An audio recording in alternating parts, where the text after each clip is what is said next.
Hi, my name is Candace Phillips, and today I'm doing my informative speech on being a cosmetologist. The who, the what, the where, the when, and the how. Hairstylist is a noun, and if you ask Siri or Google what it means, it says a person that cuts and styles hair as an occupation. Though I know it to be much, much more than that. I chose cosmetology for my informative speech, and being one has always been my dream. In order to be one, an official one, I could either go to a 1 year program, get a certificate, or do a 2 year program at FTCC in applied science as cosmetology as my major. Um, so it's 2 years of hair everywhere, literally everywhere, all the time. To be a cosmetologist today is to be tested on everything. Um, you go for 2 years and you have to pass the state board final. This consists of a list of things. You do a row of perm rods, 12 minimum, 16 maximum. You color, you cut, you highlight 4 sections of perfectly proportioned hair. You cover them in a mock substance, fold them with tinfoil, and then take each one out, demonstrate actual removal. After which you portray virgin hair relaxer, and then you remove that as well. Next will be hair cutting. You must demonstrate a straight razor and cutting shears to hone in on your knowledge of a blunt cut, which is at 0 degrees, and an angled cut, which is at 90 degrees. While using the proper procedure of draping, sectioning, parting, and your cleanliness, which is watched throughout the whole exam period. After all of this, if you pass, you can then go to the real estate board in Raleigh, and then you portray everything that you've learned in the actual exam, and then and only then can you practice hair on human beings. Now, what comes with being a cosmetologist? So many things, but first of these things will be your duties.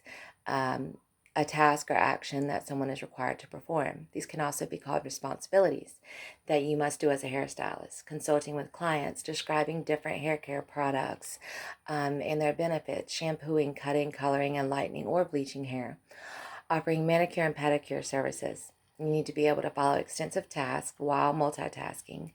You have to do this, and this is a must. You must be good with the public. Now, while many are out of jobs or even unemployed, hairstylists and salons are thriving. According to the Bureau of Labor Statistics, careers in hair design are expected to see an 8% increase between 2008 and 2028, which is an 80% faster than other jobs in that required field.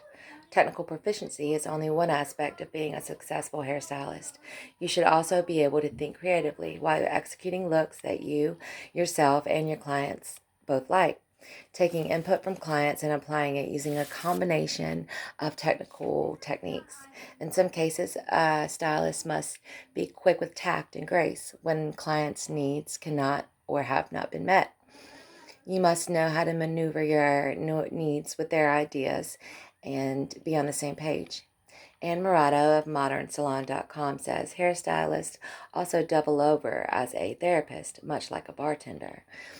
We must know how to listen and respond carefully while standing on our feet anywhere from 8 to 14 hours a day. Being a hairstylist takes a certain level of caring about another human being and knowing how you're going to make them shine. While there are many advantages to being a hairstylist, like your independence, being financially stable, the emotional or heartwarming satisfaction of having your client's approval, your influences are also being valued. This year's hairstylist was at the top of the happiest jobs list, says the International Career Institute. With everything else, there's also the same with the hairstylist disadvantages. Until you're established, and most say even then, you work really long hours. Weekends aren't yours to ponder any longer because you're at the shop. It can be repetitive at times, much like anything else. Your whole body aches after standing for such long periods of time with your wrists and elbows giving out quickly. A lot of hairstylists get or have carpal tunnel and must have surgery. Contact dermatitis is the leading disease in cosmetology, along with the carpal tunnel surgery that most have to have. Says Barb Quinn in the February 2020 issue of Why I Love Being a Hairstylist. Each day our industry becomes more of an individual endeavor, with leased hair salons proliferating and commission salons dwindling. It's all about the individual stylist's perspective on how he or she wants to practice cosmetology. Our beauty services have diversified to serve the needs of a wider population. Extensions, retexturizing, and phenomenal coloring techniques are now required. The success of anyone entering the salon industry now requires a dedicated and alert new professional because there is little support offered in a typical leased chair salon. There will be few to no walk-ins to a booth rental chair. Also, you are required to market and brand yourself in this profession, which is one of the most important things you can do in your career alike. Your expertise of social media has to be broad and bold. Kendra Ahies of liveabout.com says, you need stamina to sustain your energy and enthusiasm during the first 2 years of building clientele and making little money. You have to love it and it will love you back.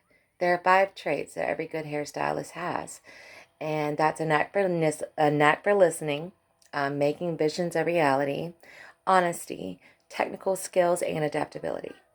Now, when we go into what a hairstylist earns in a year in North Carolina, salary.com states it's 18 to 37,000, while ZipRecruiter says it's 16 to 57,000. So I guess it's just how good you are at your job, how many hours you put in, and how much you love it, how much you're willing to give up to be what you want to be, to live your dream. And that's me until I'm financially stable enough to just relax. So there's only state boards that lay ahead of me and that have to be removed from my path. Passing state board is crucial to my career, as I have mentioned. Along with continuing education classes, I'm required 8 hours of those per year to keep my license. Continuing education does have several benefits to keep in mind. The style courses can help you with the latest trends and your niche in the beauty industry. Substance courses are the ones that help you stay current, and sanitation issues that are set forth by the local health department regulations. Though the goal is to just be a leader in your field of study, and mine is the beauty industry. Yet this also demands that you have a golden clientele list to boot. But what does that mean? Better yet, what does that take? It takes about 12 months to build up your clientele to make it profitable. However, it takes a full 24 months until your client list is ideal. Though with the right marketing efforts, you could knock this time down to 4 to 6 months. There are many ways to attract new clients. It mainly starts with your salon and your team service. You can do anything from offering a referral program, providing discounts, promotional items, giveaway, even advertising. You need to sell the salon experience. Now, from my own perspective, I love the salon experience. I love what it has to offer. I always have since I was a little girl. The excitement of going to change my look, keep up the look, or simply just want to feel pretty. And clients naturally expect the service that you provide to be stellar. Rosie Salon's webpage at rosiesalon.com says to think of your salon as a concierge beauty, meaning you have to set the right vibe and be conscious of their comfort level. Make great conversation, and you must pamper your customer every step of the way. Great customer service and make a memorable impression, along with achieving maximum client retention, they go hand in hand. Every person is different. Each individual is going to have a separate experience. It's your job to make sure that that experience is second to none. A large part of your job and what you do for a living is giving people the great salon experience. There are a few tips to help you build your salon clientele or your business in general. Assist apprentice to gain hands-on experience for work experience, of course. Look for a salon with excellent mentoring apprentice and or assisting program that offers continuing education to the full staff. Look inwards to friends and family. Ask them for help to fill in your schedule. Staying busy is key. Give it away if it's needed. Give away your work. It's like a walking billboard. I often ask myself, after all is said and done, do I still want to proceed with my education? Is all the hard work worth it? Doing hair is life. But can I do this forever? I mean, forever's a long time, and the answer will always be yes. I love what I do, and I have positively the most fun doing it. I mean, is it hard on your body? Yes. Usually careers that choose to serve others are very humbling. That takes a toll as well. It's also very time consuming and very demanding. Yet even though these things are, I continue to persevere. I've almost accomplished my dream, and I'm so proud of that, of what I've chosen to be doing for a living, and honor that others put their trust in me to do them right while treating them well. I want only to make others happy and use my skill for their joy.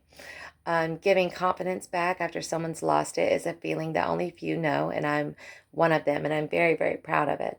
It's truly my pleasure, so I'm pretty content where I sit, in a very well-rounded way. All I can say is that I hope y'all can all follow your dreams and remember one day at a time. So thank you for listening about my life as a cosmetologist.